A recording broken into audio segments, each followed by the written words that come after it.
দীর্ঘ 4-5 দিন অতিরিক্ত তাপমাত্রার পর আজ ফজরের নামাজ পর দেখা মিলল সিলেটের বুকে বৃষ্টির প্রশান্তি নেমে এসেছে মানুষের মনে।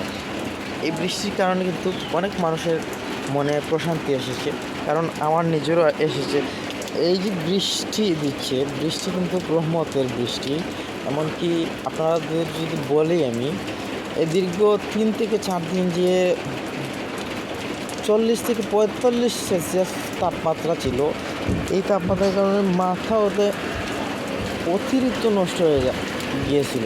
এমনকি ঘুমানোর তো নেই, আমাদের তো ঘুম নেই বললেই চলে।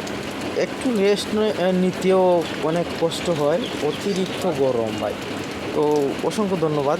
আসলে বৃষ্টি দেওয়ার কারণে আমাদের মনে একটু প্রশান্তি চলে এসে আল্লাহ রাব্বুল আলামিনকে শুকরিয়া জানাই। আল্লাহ পাক আমাদেরকে যে সিলেট কিন্তু সাইকালিয়া পূর্ণভূমি দেশকে এত ভালোবাসেন, সেই ক্ষেত্রে অনেক মানুষ অনেক ধরনের বিপদ আপদ থেকে বেঁচে আছে, এই পর্যন্ত টিকে আছে সিলেট সিটি।